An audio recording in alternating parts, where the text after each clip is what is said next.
Good morning. Welcome to your Tuesday morning, early morning intuitive guidance. Even chillier today. I ended up with gloves and and a headband today. It's a little brisk out there, 41 I think. So, yes, fall is upon us. Welcome to your early morning intuitive guidance. I'm Dr. Bonnie Nussbaum, America's kick-ass coach and psychologist, and I have a card to share with you today, and it's auspicious that the card deck is the Native Spirit deck by Denise Lynn, she of Cherokee descent. The front page of the local paper today noted that the Oneida Nation is marking 200 years of having been forcibly relocated to Wisconsin. So I think it's fitting that it's the Native Spirit deck today. And I think it's very fitting the card that we were gifted with, which is Storyteller. Storyteller. Shows a fire on the beach of a lake. So let's just take a couple of nice deep breaths. Welcome to whomever just popped in. Glad you're here. We're just breathing ourselves present. And our card again is Storyteller from the Native Spirit deck by Denise Lynn. So here's what it says. Card meaning, live larger than life. Make the most of every experience. You can choose the meaning that you give events. And we've talked about that before. Good morning, Cindy. Glad you're here. We've talked about that before, that we decide what things mean. Good morning, Mary. Welcome. Glad you are here. We give meaning to our life through the interpretations that we choose to buy into. There are a multitude of interpretations that we can make of anything that happens in our life. And unfortunately, we've been trained to sometimes choose the disempowering, victimized renditions of a story instead of the empowering one. So there's more than one story that could be told. So we're going to become our own storyteller today. We're going to modify a disempowering story that we've told ourselves. Hopefully you pick one that's been for years and years and years. The same story comes out of your mouth rote. He done me wrong, this failed, the universe is out to get me, whatever theme it's going to have, and we're going to modify it today. Find interpretations that empower you rather than diminish you. That's what we're going to do.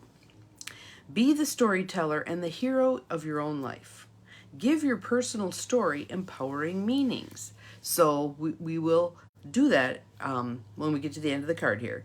Your native spirit wants you to know.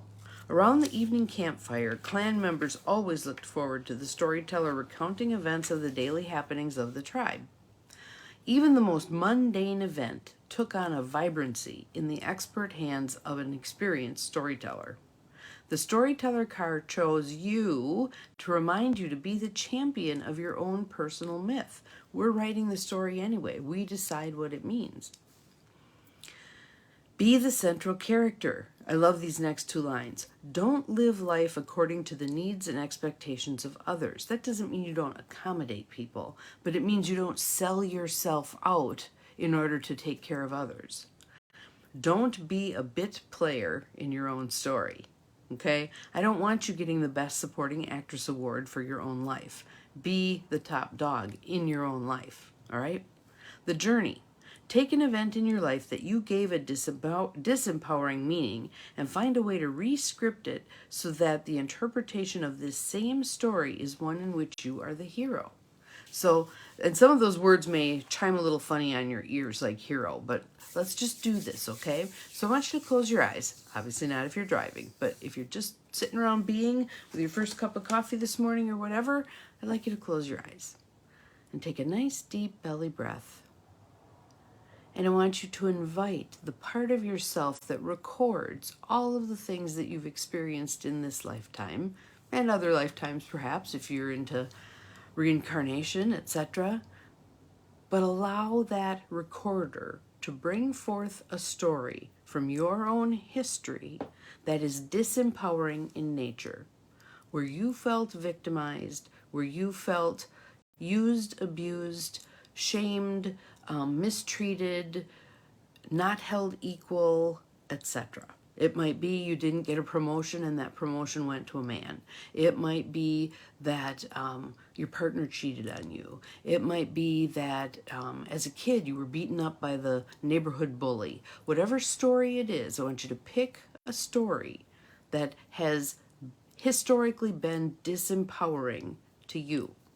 I'll give you a minute. Pick one out.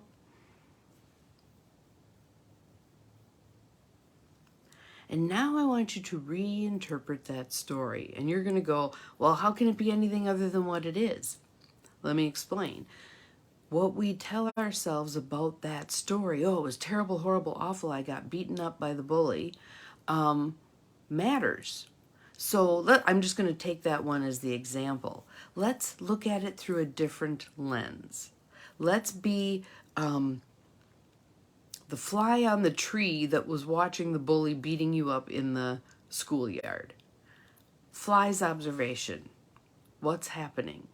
There's this little kid, you, who is minding your own business, doing your own thing, and there's this other kid from whom we can feel this energy of negativity, this energy of built up frustration, hurt, whatever, and it gets vented on us, the little kid, all right? But seeing that other kid through those eyes, this is someone who's carrying a lot of stuff, and this is how it came out. Yes, it was painful, it caused harm to us, but it's not about us. That part of the story isn't about us. That's about what that other kid is carrying around, all right? And then dumped on us. All right? When you can see it through those eyes, you can learn a whole lot of things. First of all, there are a lot of hurt people out there, and hurt people hurt people.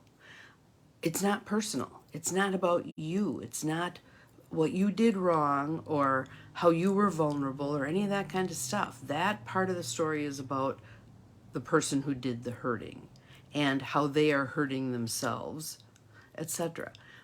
Then, what can we do with that? What we can do with that? So, stories like that from my own life, things that I can say, what did I get from that? What were the benefits of that happening? It helped me be observant of my environment.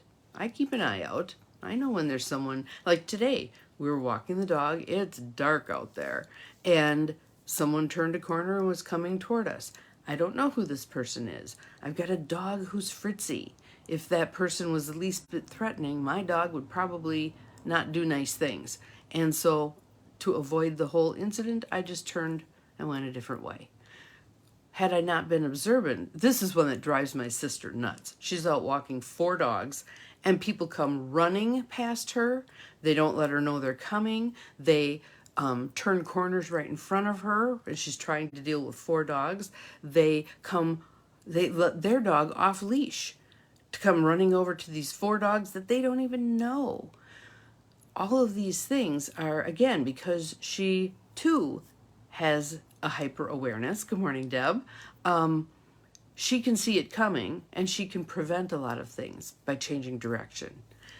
So one thing that being on that beaten up by the bully bandwagon yielded is the ability to scan our environment, be aware, pay attention, modify things when necessary, etc. Let's talk about someone who's been cheated on by a partner, a spouse, whatever. What are the things that came out of that? One of the things that came out of that can be an awareness that you never want to do that to anyone else in your lifetime. It's something that happened to you. You're not going to perpetuate it. Same thing for abuse, same thing for mistreatment of any kind. Don't carry on that legacy. Be the one with whom that ends, right? So again, the empowering story. What do you tell yourself? How did this make you stronger? You know who was a champion of doing this? Maya Angelou. When she talked about the things that had happened in her life, she's still pulling victories out of mouths of defeat, right? She became this very powerful there's a word I'm looking for, regal woman, despite and because of the things that had happened to her. Nelson Mandela became this man of great bearing because of the things that happened to him. Now, does that mean perpetrators can go around saying, well, I'm just setting you up to have a real life? No, they don't get that right. But it can help us when we're creating this empowering story. What was empowering about this debacle that you took away? Good morning, Carolyn. Glad you're here. So again, we don't want to tell ourselves that victim story. We also don't want to do the, other than that, Mrs. Lincoln, how was the play variation? But oftentimes in those difficulties, the things we've slogged our way through, the teacher who treated us inappropriately, accusing us of cheating when we actually had studied really hard. Good morning, Janine. I actually had an art teacher accuse me of having the kid next to me do my art project because it had actually turned out good. Whatever. So those things happen. What meaning do we give to them? Again, as kids, we are hardwired to view it as it must be something I did wrong. Including the thing of I'm standing out in the front yard, 2 cars smashed together, I must have done something wrong. I caused that. That's just little kid thinking. That we grow out of that, most of us do. We grow out of that. But we need to then go back and change those stories. I was just present. I was a bystander when those cars had the accident. My partner cheated on me, not because I was lacking in any way, but because that was a choice my partner made. It's not about me, okay?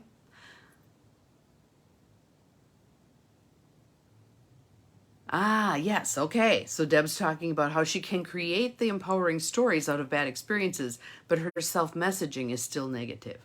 All right, so now you know exactly what to target, all right? So one little way to start that part of the process is I had a former mentor who, when she talked to herself, when she demonstrated for us consciously how she talked to herself, she always used terms of endearment. Well, honey, let's try this a little differently. Or, come on, sweetheart, we can do this. And initially that hit my ears so funny because we usually speak to ourselves in very derogatory terms. Try it. Practice it. Call yourself honey, sweetheart, baby, whatever you want to call yourself, a pet name, and see how that influences the self-talk, all right? That can be one little thing that helps begin to nudge it around the corner because you can't really say to yourself, well, sweetheart, you're such an idiot. That doesn't hold together very well. So practice using a term of endearment for yourself when you're doing your self-talk consciously. All right, it'll start to leak over into the subconscious self-talk. You can also begin to question, where is this coming from? Who does this sound like? Well, yeah, my dad used to say that kind of crap to me. Okay, then you can do your healing work on releasing that. That was his baggage. It's not about me. I just happened to be collateral because I was in the environment when he was spewing. Not about me at all. He didn't know me, who I truly am, right? So that's our card for today. I want to show it to you again. Storyteller. Storyteller. We all tell stories. We all give things meaning through what we say about it. So we want to be very planful, conscious, mindful of what meaning we give to the stories of our lives.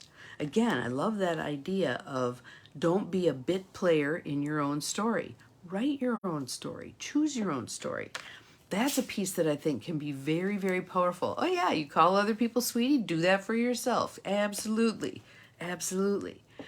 When we're writing our own story, so think about the future. How many of us struggle with anxiety? Okay? Most of the time, good morning, Lane. Glad you're here. Most of the time, anxiety is the result of projecting into the future. Well, what if this happens? What if that happens? I don't know what I'm going to do about that. This is a mess. You know, it's future oriented. What I want you to do with that one is do the Jim Rohn, I'm so happy and grateful now that. And I want you to paint the picture of that future time as if everything worked out beautifully, all right? I'm so happy and grateful now that my house is out of foreclosure and the person who bought it paid me a wonderful sum of money. I could pay off all of the back mortgage that I owed. I'm free as a bird, as if it's already happened. And notice how that feels. It'll feel like a stretch. It's moving you in the position of growing out of your comfort zone, okay? So do that stretch. I'm so happy and grateful now that, and write it all out. It's fun to do with someone, if you have a friend or a family member or someone who plays along really well with you in regard to this, please engage them in this as a practice. My friend Kayleen and I did this, and it's really interesting because we both started out with I'm so happy and grateful now that, and then we talked as if that, so you just got back from your trip to Europe, how was it? And then the other person would talk about how the trip to Europe was, and oh, so you just got your first book published, how lovely, tell me about it, all that stuff. And then we'd hit a point where we'd go, ugh. That was helpful, because then we could realize how far we could go with that empowering, positive ending story and where we got stuck. Then we could do some work at that stuck point. All right, so if I could believe that, yes, I published my book and it turned out great, and a major publishing house picked it up and yada yada, and I went on book tour, and I couldn't talk about book tours, then I knew I needed to do some work there.